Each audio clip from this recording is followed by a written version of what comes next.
రాజశేఖర రెడ్డి గారు ఉన్నప్పుడు కరెంటు కోతలు ఎప్పుడూ లేవు. కరెంట్ అప్పుడు బాగానే ఉండింది. అవునా? మన విద్యార్థులు బాగా చదువుకున్నారు. మన గ్రామాలలో కరెంట్ ఉండింది. రైతులకు 7 గంటలు ఉచిత విద్యుత్ ఉండింది. రాజశేఖర రెడ్డి గారు బతికే ఉంటే ఈ రోజు 9 గంటలు ఉచిత విద్యుత్ వచ్చేది.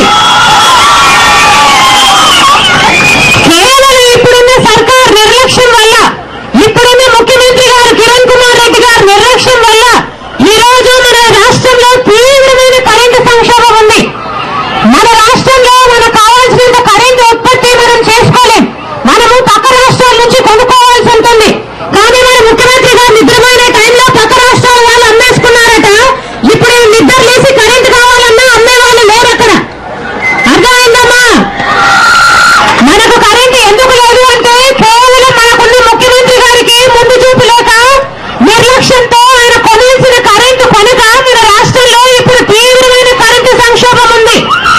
గ్రామాలలో కరెంటు లేదు 4 గంటల కంటే, ఉచితంగా కరెంటు 2-3 గంటల కంటే కరెంటు లేదు. పరిశ్రమలకైతే నెలకు 12 రోజులు హాలిడే. ఎక్కడే కానీ కరెంటు ఉండడం లేదు. విద్యార్థులు చదువుకున్నామంటే కరెంటు ఉండడం లేదు. కానీ బిల్లులు మటుకు, కరెంటు బిల్లు చూస్తే మటుకు షాక్ కొట్టేటట్టు ఉంటున్నాయి బిల్లులు. వేలకు వేలు వస్తున్నాయి బిల్లులు. రాజశేఖర రెడ్డి గారు బ్రతుకుంటే కరెంటు ఛార్జీలు నేను వచ్చే 5 సంవత్సరాలలో కూడా పెంచను అన్నాడు. రాజశేఖర రెడ్డి గారు ముఖ్యమంత్రిగా ఉన్న 5 సంవత్సరాలలో కరెంటు ఛార్జీలు ఏ రోజు పెరగలేదు.